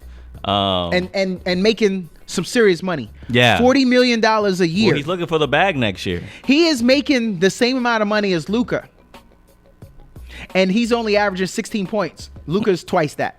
Yeah, and just don't even start with Luka is getting so much more statistically than him. Dude, you got to restructure your contract. Well, Klay Thompson. Well, he needs to get paid less, but he doesn't want to. So I think that will be the reason why this team does break up, is if somebody gets too selfish. So you let him walk? They don't take you don't let him walk. It's a contract year for him, though. Exactly. It's a contract year. So you got to be in those meetings being realistic if you're Klay Thompson. If you want to stick with the boys. Yes. You got to be realistic. No, he has to. I can't get paid what I was just getting paid. The streets know that he doesn't have a handle. But the mirror doesn't. He hasn't grown as a player. Since he came into the league, he didn't have a handle. He's only been that catch and shoot because he's had Steph and he's had Draymond who can feed him the ball. And they've done a pretty good job with their centers as far as distribution of the ball. And he's got Kerr who runs schemes to get him the ball. So he can't go nowhere else. I like what you said. Look in the mirror, bro. Look in the mirror. And if not, get over that ego. Go out to any court because we know which way you're going to drive because you ain't got two hands. Oh, man. And you're going to have to give some money I will back. say, you talking regular. I want you to go out there and guard Klay Thompson. That ain't a problem. He got a dribble. Ain't no problem. Once he put that ball, once it leave his hand and come down to the ground, I'm swiping. Every single time I'm reaching, I'm lunging because he ain't got no dribble. Yeah, you remember when he set that record for the most points scored without dribbling? And he had like 4 dribbles. Yeah, I mean, that tells you all you need to know. He's the most dependent player in the league. Yes. When's the last time? Go look at any highlight reel of Klay. You ain't gonna find one where he broke an ankle, he drove on somebody. He ain't doing that. And so but I know how I sound. But all I'm just saying is, if you are a one-dimensional player, you got to help out the team. There's roles to be played in this life, and know your role, man. Yeah, and like you mentioned, bro, contract year, so he needs to take a look in the mirror. Draymond getting paid $100 million, correct? Yeah. 4 year? Yeah. Which is crazy that he's getting paid $25 million a year to do what he's doing, choking people. And he's coming back.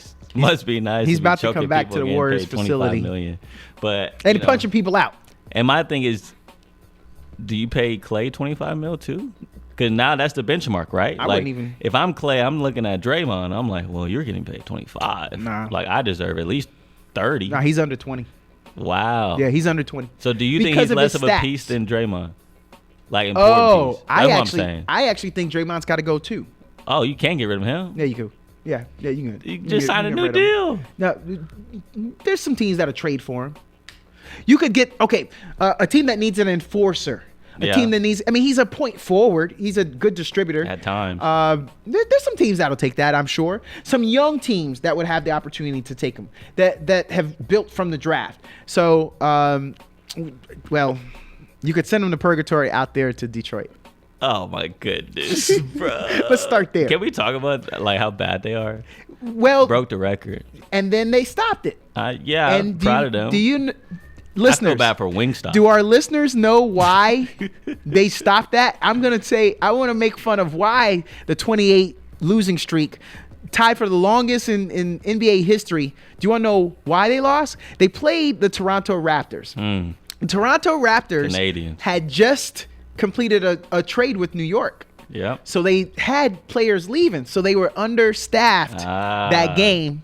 And so, yeah, Detroit Pistons fans, you could call in 512-836-2887. I'm taking that win from y'all. Y'all playing a team that had 6 players.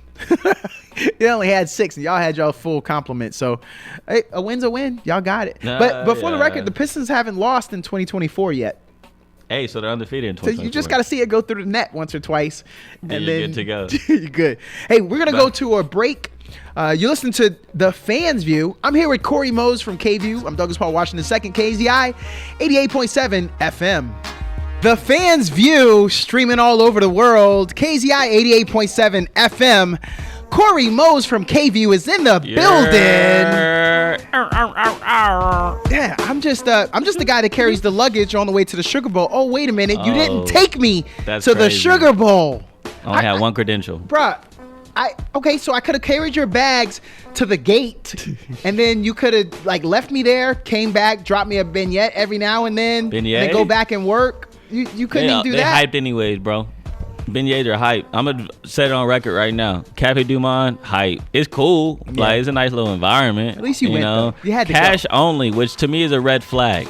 We all know cash only. Yes. I watched enough episodes of the Ozark to know what cash only means. Don't ask questions you don't want to know the answer to, Corey. Especially an establishment like that. That's like known worldwide. It's a port city, homie. Cafe Du Monde. Like that's the place to go. I can tell you, stuff flows in, stuff flows out. Bro, we cash pulled up flow with is the name. Credit cards, and they're like, we can't accept it. So you were already there when you found out, or someone told you? We were already there. Oh, I'm sorry. There was a whole sign. Did you have any cash on you? Luckily, sports director Jeff Jones, he had on some cash, so he paid for. He floated everybody. He paid for everybody. He paid for everybody. Have you paid him back yet? He said it's on a company card. Okay, all right. Company cash. All right, well, that's all that matters. We straight. So Corey, let's talk about that game. What are your impressions coming out of it? Man, impressions. Michael Penix Jr. should have won the Heisman. That's the first thing. Hold on, Corey. I know. I didn't know you were gonna start with. I know. Remember? I know. You're Jaden Dance. I know. Okay, so at least said that. I mean, now that I see it with my own eyes, that guy was surgical. My gosh, it was ridiculous. And the way that Texas tried absolutely everything. They tried to rush forward. They tried to blitz extra. Yes. They tried to play soft coverage. They tried to play man coverage, press them up. Didn't matter. Nothing mattered. And they just couldn't contain Michael Penix Jr. And the wide receiving core was phenomenal. Their top 3 receivers, saw a stat the other day. They were targeted 20 times. They caught 19 of them. That's efficient. Yes, sir. You know? And a lot of those catches wasn't no wide open catches. What's the saying? Throw him open? Yes. He did. He did. All right, so Corey, I need to know then, in your opinion, the college football committee, they got it right? They got it right. Committee got it right? You can't argue with that. I mean, both games came down to the final play. Yes, sir. For Texas to even have I will say this, though. Washington tried to give that game away. They did. They tried to give that game away, dude. Was it the flea flicker they tried, or it was the when they were up? They were up 9, and they was that the flea flicker they tried? What was it was a little gimmick play that they tried in the backfield. Well, they tried it. Okay. And I thought that's what made the Longhorns mad. It's like, oh, y'all gonna try that on us? Well, I just didn't understand because, kid you not, we was going down to the field with about a minute left, and this was after Texas didn't get the onside kick, and so all the media is thinking like, I mean, not to hate to say this, but like it's over. Texas only had 2 timeouts. They could run the clock down to like 15 seconds, 13 seconds, and then Washington would punt it away, and you got to hope for like a punt return or a Hail Mary from like the 30. And so we started going out to the media room and getting ready for the interviews. And then next thing I know, like I look up at the TV screen and I'm like, why is there 50 seconds left on the clock? So I run to the field and get my way on the field, even though I shouldn't be down there because I didn't have the access because college football playoff, they made sure no local TV stations could shoot the game. Oh, that's the rule you break? Yep. So you could have got me past the gate. Yeah, and but you could have broke that rule. Yeah, pros and cons, Carrying your bags. Not trying to get both of us kicked out, just one of us. That's true. So yeah, we got in. I got onto the field with right when Texas completed that pass to Jordan Whittington. Yeah. On that last drive, caught that on camera, and then they made that pass to Jaden Blue on the sideline. Beautiful catch by the running back, who, by the way, props to him because he dropped that same pass in the 3rd quarter, but 4th quarter they went back to him.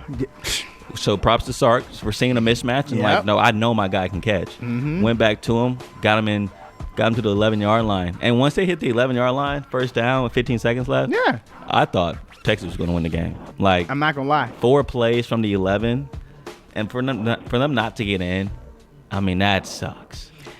It really does. For that Huskies defensive back, boy, you made the play of your life. Man, that is. He's the same one that got snagged on. Yeah, the possession before on Adonai Mitchell. We got a caller on the line. Thanks for calling in. What's going on?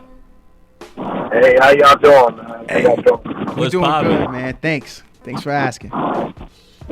Hey, so man, I on this Texas Washington game.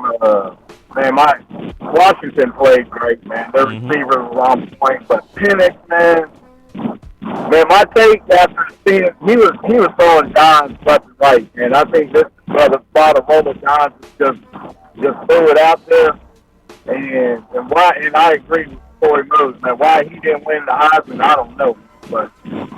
Good grief, man. If he beat Michigan, I don't know how you don't take him. One. Yeah, because Caleb Williams has faded. He's dominating defense, man. Yeah. He took defense apart. he's not being shook. Hey, we appreciate you calling in. We gonna definitely get that one in when we take you offline. Thanks for calling in. Yeah, and I on that, thank you. On that point, like, I didn't know Penix moved like that, like in the pocket move, you know, and that's something that Jahdae Barron, the cornerback for Texas, he talked about. Like, yeah, we weren't really not prepared per se, but weren't expecting him to use his legs that much, and even like incorporating him in the read option game. That's just something Washington hasn't done on tape. So props to head coach Kalen DeBoer for putting that into their game plan, because they probably saw that game against Oklahoma. And they saw how Dylan Gabriel ran for over 100 yards against Texas. They're like, well, I think our guy can do something like that too. And they utilized him. In his years in Indiana, he was more of a runner. Yeah. And then quarterback. Here's what I'll say. East Coast bias is what did in Michael Penix. He's all the way up there in the Great White North, Northwest. Great White and North. If anyone, and I know not many people did watch it, because again, it's a West Coast team game. But he beat Oregon twice. Yeah. And if you look at those two games, that's why Oregon, you shouldn't give Oregon is an amazing team. We saw they smacked around Liberty in the bowl, but Oregon didn't lose that game. Michael Penix won that game. The first game in the first part of the season when they played, it was 35-30. Like, Oregon came down and did the game-winning drive. But unfortunately, there was a little bit of clock left. Yeah. And Penix got the ball, and y'all know the rest of the story, because they were undefeated going into that last game, and of course here now in the national championship. So a lot of people, I think, overlooked his resume and what he did against what we declare as a great team, that Oregon team. Yeah, but no one really respected Oregon's defense, though. Agreed. Like, I think that's why there were so many questions about Penix going into this playoff. It's like, yeah, he beat Oregon twice, but like, Oregon's defense isn't great. Their offense is statistically good, but if you watch the games, Bo Nix is throwing the ball 2 yards down the field, and his receivers are taking it 70. Yes. So, like, yeah, the stats look cool, but if you watch it, Bo Nix ain't really slinging it like that. Yeah, and so, it didn't help that the Pac-12 didn't have amazing teams. Well, they were solid. It was just Oregon. Oregon State was ranked the whole year. Ranked. Yeah, that's what I'm saying. You didn't have any expectations of any delusion. Remember, they were a better league than Big 12. Going into, I was at Game 5. Washington State was undefeated, Washington was undefeated. And then after that, wheels came off, and nobody paid attention until Oregon played Colorado. Yeah, that's true. And then that was it. Yeah, but that's unfair though, you know, because I would say the Pac-12 was a stronger conference than the Big 12 was this year. And I would say they kind of went not toe-to-toe with the Big Ten, but I mean, with Michigan, Ohio State, and that's Washington and Oregon. I'm going to disagree technically, with you. I'm going to disagree with you. I mean, come on, bro. Who the Big 12 had other than Texas? At one point, remember when we took that call against a gentleman who called in, and he was defending the SEC. Yeah. And at that that's time, a whole different conversation. The SEC had 6 teams ranked, and the Big 12 had 5 teams ranked. But we didn't check how many the Pac-12 had, though. We didn't. Yeah, so we don't really know. But I do know for sure 3. Oregon State, Oregon, Washington. Yeah. And so then you want to factor in I don't know if Utah was ranked at that time. Utah, I think Utah was ranked for a minute. That's 4. And then you got UCLA. Yeah. I don't know if they were ranked at all. No, I don't think they were. Okay, yeah, all right. Well, they had good teams. 4 isn't bad. They had good teams. Top 25. Man. And they have the team that's in the national championship right now. Yes, they do. That's the mic drop. That. And you got the team that what Oregon's in. What bowl game are they in? They're in the Newer Six Bowl, right? Well, they were playing against Liberty. Like, nobody really cared. Oh man, that was so ugly. No love to the non-Power 5 schools. I mean, shout out to Virginia. You know, Power 5 schools. I mean, we'll give the state of Virginia. I mean, that's where Liberty is. For those who didn't know, but the Liberty Flames. I think that's what they are. They're the Flames. They look. I mean, the first quarter was cool. You know, they stuck with him. Well, remember the quarter. He's the backup quarterback now at Tennessee Titans. Yeah, Malik Willis. Yeah, he went to Liberty. Mm-hmm. So remember he was slinging a rock around. They're up and coming. Liberty is up and coming as a program. They've come from nothing. I mean, from like the 70s to now to have this kind of legacy and this type of talent that they have. Yeah, so shout out to them. Hey, that's the most talk they going to get outside of the state of quarterback Virginia. actually announced he's transferring, so. Yeah. Oh, so there are 9 players from Alabama entering the transfer portal. Yeah. And one of them is the center. Mm-hmm. Why did I say it like that, Corey Mose? Because the center got pushed out. He did not actually get transferred. They I don't know if he went back to Alabama. Transferring. I wouldn't have gone back to Alabama. I mean, after the that way game. those snaps were going. Sheesh. Down to the ground. I felt, down to the ground. I felt bad for. And then I saw a couple spots like him and Jalen. They were kind of beefing, like they were like kind of giving each other looks, and I saw that in a couple of the huddles. But look, bro, that D line for Michigan, I would be scared too trying to snap the ball. Like those some big dudes, bro. So now we got that D line against the offensive line from University of Washington. Yeah, and number one. There weren't a lot line. of sacks this year for Mr. Penix. One, because he gets that ball out so fast, and two, they have a great offensive line. Yeah, they won the Joe Moore Award, which is given to the best offensive line in the country. Yes, great. So they're technically the best offensive line. Okay, I see. I didn't know that, and I'm glad. See, that tells me my analyzing is spot on. Now they can't run the ball though. I will say that about that game against Texas. Yeah, Texas proved that they have the best front seven. I was gonna say against that team, nobody can run. No one can run against them. You know, and that was the question. Like, was they a fluke all year, or did they play anybody? So, yeah, Washington couldn't run the ball, even though they have the best offensive line. But I will say their pass protection is top tier, and they at least attempt it. Like they haven't given up. Mm-hmm. They're not a one side. They'll still offer the ball to their running backs. Yeah. And one of their lead running back, he was limping during that game. We'll see what happens. Well, that's what happened at the end of the game when they were trying to run the clock out. On that last drive, He got hurt. Now, if I'm Dylan Johnson, though, you gotta crawl off. You gotta crawl off the field, dude. You gotta turn into Sonic the Hedgehog and roll off. Or someone has to carry you off the field. You gotta roll to those rings, you brother. You just can't give up that timeout. I felt bad. That's how I felt bad for him. Yeah. Because that's the worst thing. And you know, his coach was like, "You can't." Yeah. What? You have to get off. I felt bad for forcing him. Forcing a timeout. And that's the only reason why Texas had a chance. That's the only reason. I know. Longhorn fans, I think we know. Okay, so Corey, before we go, I just want to know, Natty, who you got? I told you, bro, I gotta go to Washington. I have to. Like, I would be at a disservice to the eyes that I have in my head that God has blessed me with. Yes. These two pupils saw Michael Penix Jr. do what he did and then vote against him. Can't do it. No. I can't do it. Not to McCarthy. I mean, exactly. If they got to get into a dueling, because no one has stopped them from scoring all year. No. So, do we think that McCarthy can duel against him? And because of that, I say no. Now, I will say this, though. Texas ran the ball all over them boys. I was going to see, Texas ran the ball all over them boys. And they just got off script because they were too far behind, so they really couldn't, like, push on the gas with the run game. Yes, sir. But C.J. Baxter was averaging 8 yards a carry at halftime. Yeah. 8 yards. Jaden Blue ended up averaging about 6.5, 7 yards a carry. Like, so is that the script to beating? So Michigan needs to ground and pound. Ground it if you can, though. Control the clock. If you're up. You know, that's the problem with a lot of teams playing Washington. They get down. So then it forces them to start throwing the ball, bruh, because they're behind schedule. Whoever you send to midfield for that coin flip, boy, you better take a 5-hour energy or something before you go. Be alert, call the right thing, and maybe we don't defer to the second half. Yeah, maybe you just get the ball maybe first. We take the ball. Yeah. But it's just that Michigan is notorious for having slow starts, though. And that's a scary part. Yeah. Because Washington went right down the field that first drive. Hey, I'm going to tell you this. There was a point, it was 14-21. And I thought Washington was about to put another one on the board. They should have. And I know. And so it would have. And then the game could have been a little different. And that's the thing that's why I keep going back to the point. They tried to give this game away to Texas because at the beginning of the second half, you know, game was tied 21-21 going to halftime, which it shouldn't have been tied 21-21. Nope. But Washington goes on the field surgically. 8-play drive. Gets into the end zone after that tip pass. Yes. So Malik Muhammad gets the tip. Perfect. Like another situation where perfect defense. Tip the ball. Polk just over his shoulder catches the tip in the end zone. 28-21. Texas gets the ball back. And then C.J. Baxter fumbles on the first play that they have the ball back. Yep.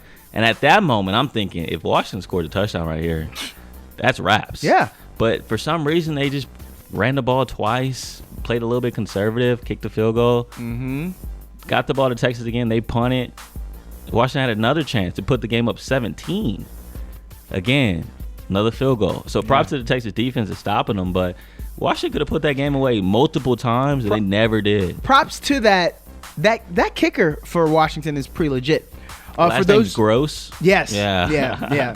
He was not a scholarship player, and in the Washington State game,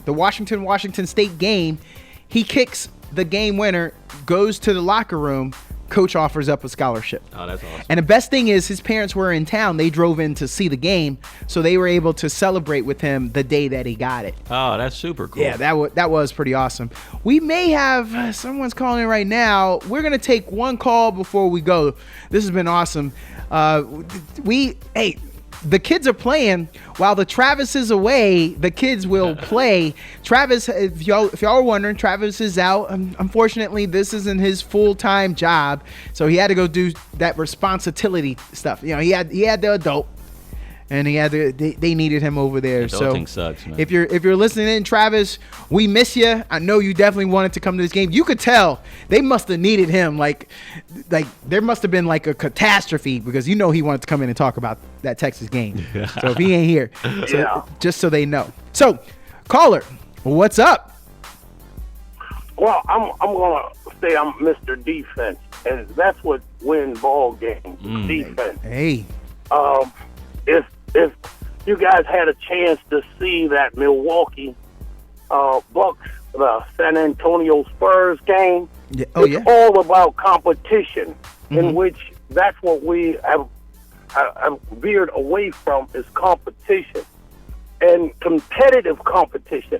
I don't have anything against AAU ball, but AAU ball is just preparing the athlete to make it to the pros.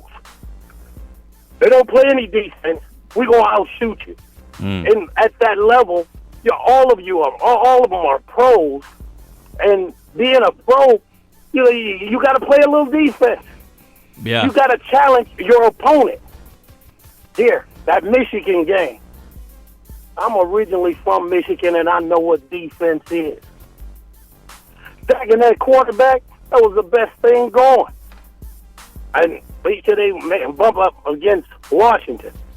I believe he's going to have his work cut out for him. Well, I'm excited to see. For the University of Texas, and I'm going to leave it at that, the coach can no longer be the offensive coordinator. He got to see what's going on the field in order to win games. I'm going to leave it up to you guys. Tell me what you think. Hey, thanks for calling in. Those are some great points. Corey, what are your thoughts about that? Head coach being an offensive coordinator. To his point, do you think that we should offer? There were times throughout the game I wasn't comfortable with the calls. Like, for example, when you're running the ball well, and the game in the first half was still in reach. I mean, it wasn't a blowout. They weren't behind script. They were down by a touchdown. So it's not like they needed to throw the ball. They could have stayed with the game plan. And I think there was a couple times in that first half I just questioned, like, why are they throwing the football? They should be ground and pound, keeping Penix off the field. Now, I will say this, though. In the second half, you saw the adjustments that he made. You saw that he started to target Adonai Mitchell, which Adonai didn't have any targets in the first half, which was a debacle to me. But once you start getting the ball to Adonai, you saw the offense start to pick up a little bit. And like I said, you got to give him props to having that play called for Jaden Blue early in the fourth quarter, down the sideline. He drops the pass. And then you go back to him in a pivotal moment, end of the game, the final drive, to the same play call, and it worked. The first time it worked too, the kid just dropped the pass. But even having trust on Sark for his kid to make that catch, I think you got to give him props to do that. Now, I will say the final 4 plays, he talked about in the press conference, the first play when they did a swing pass to Jaden Blue, the initial targets was JT Sanders and Jordan Whittington. If you look at the play again, they just weren't open, and they didn't have their heads turned around in time. Next play happens, you try to throw a jump ball to Adonai Mitchell, some miscommunication between him and Quinn. And then third play, blitz. Yes. Quinn had no time to throw it. So that's not on the play call, it's on the protection. So I wanted to give 2 points. So thank you, caller. Mr. Defense. Mr. Defense. Thank you, Mr. Defense. So the first thing is, you lost Brooks. So we can't hold that against Sark because he lost Brooks. Brooks is going, he is declaring, Jonathan Brooks, star tailback, he's declaring for the draft. He's going to go into the draft. Second of all, hold on now. We weren't saying all that when Texas was putting up, when they put up 40 points versus Kansas, they put up 33 in that overtime shootout with Kansas State. We weren't saying that when they put 57 up on Texas Tech, although Oklahoma State. Yeah, so we did. This is, I mean, there's a reason it's supposed to get tougher as we get there. But back to those first two plays, I thought, I hate to say this, Corey, I thought Quinn might have been concussed. I mean, a lot of people were talking about that. A lot of people were talking about that. Certainly, those look like concussed plays. But I mean, at the beginning of the drive, though, he throws a dime to Jordan Whittington. So I mean, that's kind of like that doesn't mean he wasn't concussed. But if he threw a dime to 2 plays before, you can't just be like, okay, the 2 bad plays. Muscle memory. He concussed. Oh my goodness! I will say this though, that was a topic of conversation because he hit his head hard off the field. Yes, he did. And he was getting checked out and on Archie the sideline. was warming up. Arch was warming up. So there was. Yes, conversations about is he in trouble, and of course, like big time game like that. Heck, Jatavian Sanders got hurt the drive before. Yep, he had to get helped off the field, but he was on the field the last drive. I don't know how like a lot of these guys, like they knew it could have been their last game. Yep, so they definitely got to go out there and play. Some zeros were riding on that game. Yeah, let's put it that way. Legacy game and everything like that. But I mean, like I said, the first play. The people he was supposed to throw the ball to, they weren't open. So you had to check it down.